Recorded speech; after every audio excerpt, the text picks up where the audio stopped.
The scariest thing isn't your cat scratching you. It's that the moment your footsteps enter the room, they disappear without a trace. No collar bell, no meow, just a tail slipping behind a chair, a pair of eyes staring at you from the crack of a closet, or a food bowl that mysteriously empties at midnight while you're asleep. Here's the bad news. Those signs aren't being picky or acting snobby. That's your cat saying very clearly, around you, I am not safe. The good news? That sense of safety can be rebuilt if you understand the language of fear properly. Not by forcing cuddles, not by picking them up every day so they'll get used to it, but with a very specific, gentle, but disciplined plan over 14 to 30 days. In this video, you'll get the different ways cats hide and what fear level they've currently assigned to you, what is happening in your cat's brain and stress hormones when they see you, a 14 to 30-day protocol to rebuild trust like a trust bank account, tiny mistakes that are enough to wipe out all your progress, and a checklist to know whether your cat has started to trust you again. Stay until the end, and you'll walk away with a concrete 2 to 4 week plan, not just vague advice like, give it time and they'll get used to you. 1. Super deep hiding. Completely vanished. You walk all around the house and can't even find a single whisker. Not on the couch, not under the table, not on the windowsill. Finally, you discover your cat flattened under a cabinet, wedged behind the washing machine, pressed tight behind the fridge, the kind of places where if they could crawl into the wall, they probably would. This is no longer casual avoidance for fun. This is the level of, I want to disappear from this world. These are often cats who have just moved into a new home, cats who have been chased away, trapped, or grabbed before, or have just gone through a very clear shock, being chased too roughly for fun, being forced to be held, or having a loud noise explode right next to their ears. To you, it was no big deal. To them, it was the exact moment their brain flipped into maximum survival mode. Biologically, this is a freeze plus hide response at the extreme. Your cat's brain has lumped you, your footsteps, the sound of the door opening, the keys, even the smell of your shoes into one group labeled danger, stay away. Stress hormones like cortisol and adrenaline spike, and the body picks the safest strategy. Lie still, cut off all interaction, and burn as little energy as possible. The less they appear, the more they feel invisible and temporarily safe. With cats that hide like this, assume that the trust bank account between you and them is deeply overdrawn. There is no such thing as walking in, reaching under, dragging them out, hugging them so they get used to it, and then everything magically gets better. For the entire 14 to 30-day protocol, everything has to be extremely gentle. No touching, no dragging them out to socialize, no forcing them to appear before they're ready. The very first goal is not, they let me hold him, but simply, your presence no longer equals danger. 2. Hiding up high, avoiding you while guarding the escape route. This time, you don't find your cat under the furniture. You look up, and there they are, stationed on top of the wardrobe, the bookshelf, the fridge, the high window ledge. A small, curled-up shadow in a spot you can hardly reach, round eyes watching you from above, ears tracking every step you take in the room. This is a very professional cat hiding style. I don't fully trust you yet, but I want to observe you from a safe place. From up high, your cat has 2 crucial things, a full view and an escape route. They can see the whole room, follow your movements, read your body language, while keeping a ready path to bolt if something happens. They're not completely disappearing from your world, they're just switching to long-distance surveillance mode. Behavior-wise, this is a state of high alert, but still relatively clear-headed. You'll notice eyes wide but not bulging in panic, ears swiveling constantly, tail tucked close to the body, flicking slightly now and then. body not flattened to the floor, but held in a position from which they can stand up at any moment. There is stress, there is worry, but not the total meltdown of the super deep hiding level. The good news, cats who hide up high like this are usually easier to earn back. In the trust bank, you're no longer at absolute negative. You're in the under close surveillance group. Every time you show up and you don't stare, you don't reach up to grab them, you don't pull them down to get them used to it, you just quietly do your thing, speak softly, place some food where they can see it but don't have to come close, your cat's brain records one more line. Okay, sometimes this person appears and nothing bad happens. Those little recorded lines, repeated enough times, become the foundation for the days that follow, slowly moving you from subject under surveillance to creature that can be tolerated in the same room. 3. Hiding but staring, body tight like a bowstring. This time, your cat doesn't vanish, and they don't climb to the top of the wardrobe either.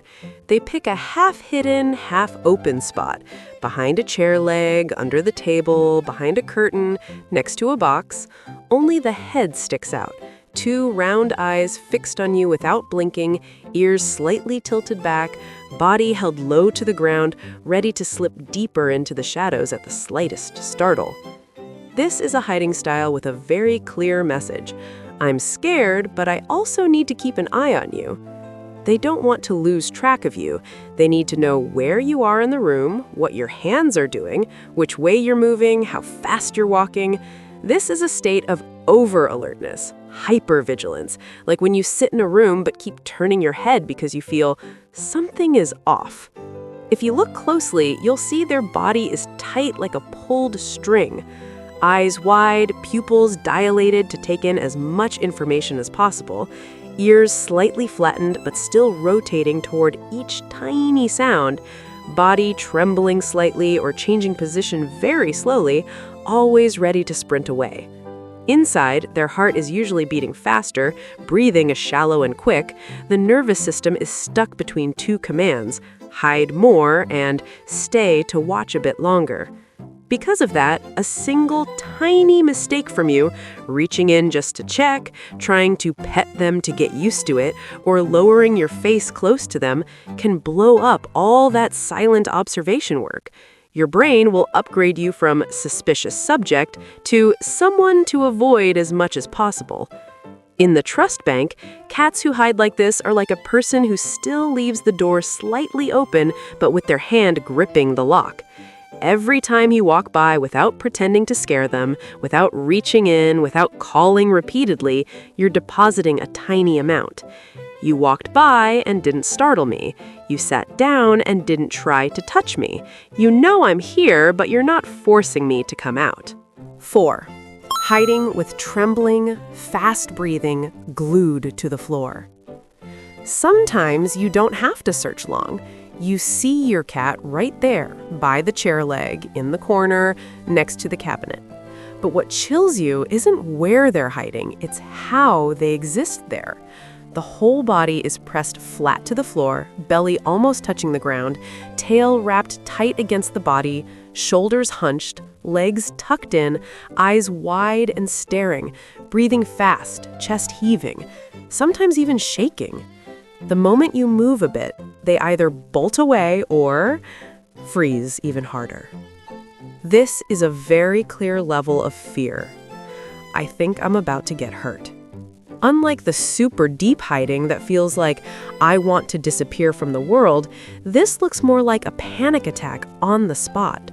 Your cat's sympathetic nervous system, the fight or flight system, is fully switched on. Heart pounding, muscles tensed, brain down to one priority: survive. Fight, run, or freeze. Eating, playing, curiosity, all temporarily shut down.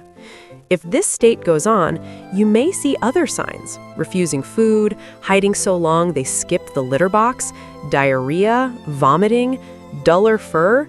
At that point, it's no longer just a slightly timid personality. It's a welfare and health warning. A cat that is so scared they flatten to the ground, shaking and panting every time you come near, is living in a body that is constantly worn down by stress. In these cases, you need to slow the making friends process another notch. You do not put your hands on them, do not drag them out, don't try holding them so they'll get used to it, and don't parade them around to strangers to make them braver. The first job is to make sure they are still eating, drinking, and using the litter box. If they stop eating for more than 24 hours, you need to contact a veterinarian immediately. Don't wait for "they'll adjust eventually." Only when their body is less panicked can we even start talking about rebuilding trust. With this group, every step has to be as gentle as stepping onto thin ice.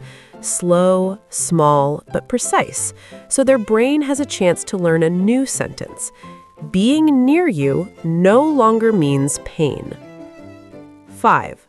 Part-time hiding, only hiding in certain situations. There are cats who, on a normal day, still walk around the house, still eat, still flop in the middle of the room. But as soon as a specific, familiar scenario repeats, you stand up too quickly, you pull a chair back roughly, you hold a broom or mop, the room suddenly gets crowded and noisy, or you reach down from above, they instantly vanish under the cabinet or behind a chair as if someone hit a button. The message here isn't, "I'm scared of you," it's, "I'm only scared of certain things you do." Your cat's brain has stitched together scattered pieces of memory, being chased for play, being grabbed as a photo prop, being shooed away with a broom, into very specific warning scenes. So when you're sitting calmly and speaking softly, they're fine. But as soon as that exact combo of sounds and movement shows up, the hiding switch gets flipped. In the trust bank, this relationship isn't negative across the board. It's heavily in the red around a few particular behaviors. If you pay close attention to when exactly they hide, what you were doing, what you were holding, how you were moving, you'll start seeing very clear patterns. From there, the 14 to 30-day protocol no longer becomes "be generally nice," but becomes a deliberate change in how you stand up, how you hold objects, how you introduce strangers, so that each old trigger gradually gets paired with a safer experience.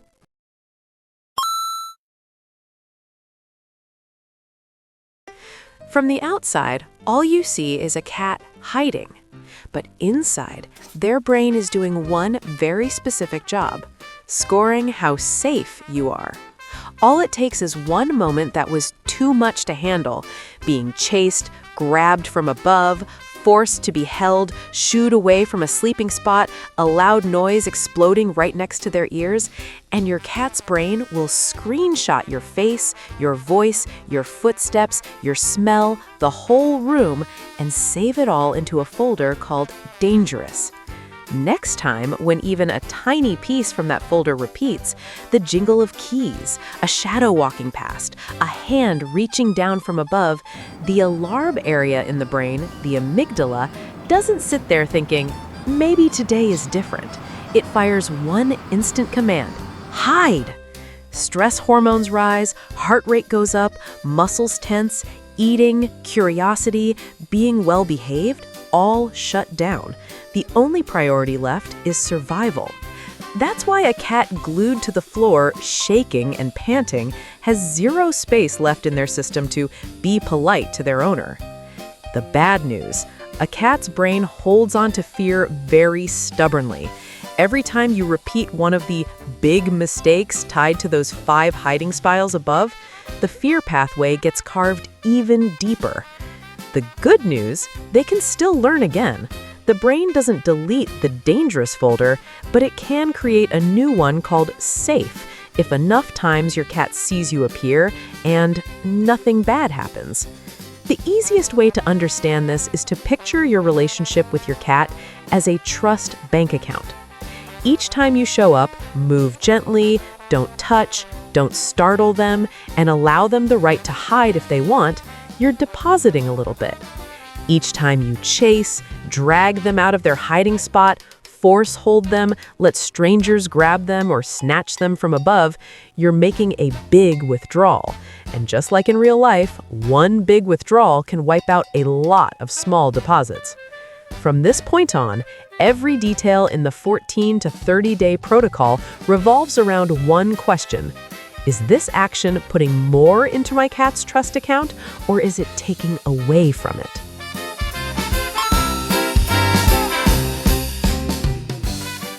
There is no 3-day trick. You only do one thing right every day.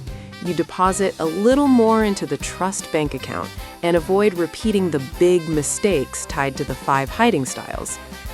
Phase 1. Stop making your cat more afraid, about days 1 to 3. Keep the safe room they've chosen exactly as it is, under the cabinet, the corner of the room, the top of the wardrobe. Absolutely no dragging them out, no reaching in with your hands. Support them with towels, water, food, and/or litter box within reach, and reduce noise and heavy movement around that area. Several times a day, just walk into the room, move slowly, speak softly, do something for a bit, then leave. No calling, no touching. If your cat stops eating, is panting, or is avoiding the litter box for more than 24 hours, this is a job for a veterinarian, not a getting used to it exercise. Phase 2. Show up without intruding, about days 3 to 7. At mealtimes, place the bowl at a distance from the hiding spot where they could step out to eat, and then step back to a place where they still feel safe. Sit slightly turned to the side, don't stare, don't hold out your hand. If they sneak out to eat when you turn away or wait until you leave the room to eat, that's still fine. The important thing is what their brain is recording. This person is here, plus there is food, plus no one is grabbing me. Still avoid all the big mistakes from the 5 facts. No dragging, no pulling from above, no cornering them in their hiding spot, and no hugging when they're flattened to the ground. Phase 3. Let your cat be the one to approach. About days 8 to 14. Choose one fixed place to sit each day.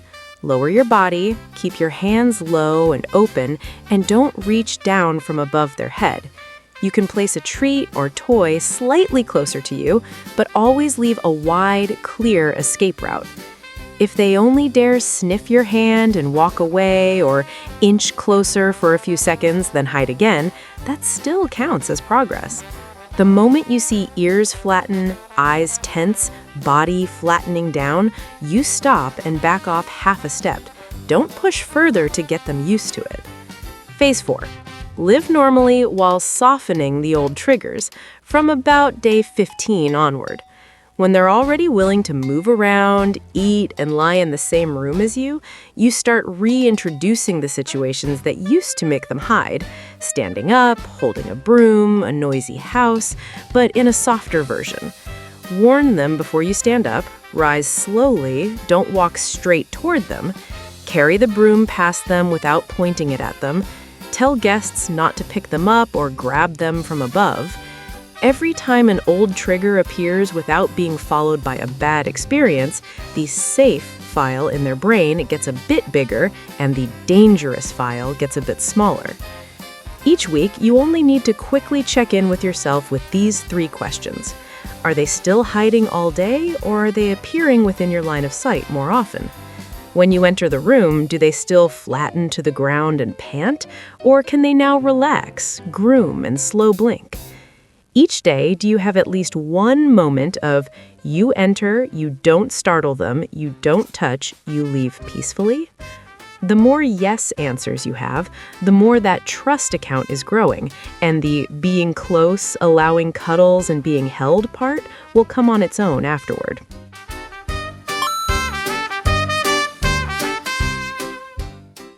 Imagine a completely ordinary day. You open the door and walk into the room. It's still the same old chair, the same wardrobe, the same space under the bed. But this time, instead of a tail vanishing, there's a small head peeking out, hesitating for a moment, then staying there, watching you.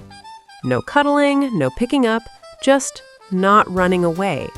For a cat that used to hide from you, that alone is a huge step. Cats don't hide because they're stuck up or ungrateful. They hide because in their mind, you have been paired with a feeling of danger. What you're doing now, reading each hiding style correctly, stopping the big mistakes that go with it, checking their health when something seems off, and showing up at least once a day in a calm way, without touching, without startling them, is exactly how you slowly rewrite the label safe over your own image. After a few weeks, don't ask, when will they let me hold them? Ask instead, how much less did they hide today compared to yesterday? If one day they dare stay in the same room, give you a slow blink, then turn away to groom themselves, understand that as them saying, I'm trying to trust you again, just a little more. And if this video helps you understand your cat better, hit like, leave a comment about your cat's hiding style, and share it with someone who is struggling because their cat keeps hiding from them. Don't forget to subscribe so you don't miss future content that helps us build a home where our cats truly feel safe. If your cat is hiding along with not eating, signs of pain, or unusual behavior changes, remember, a veterinarian should always be the first place you turn to.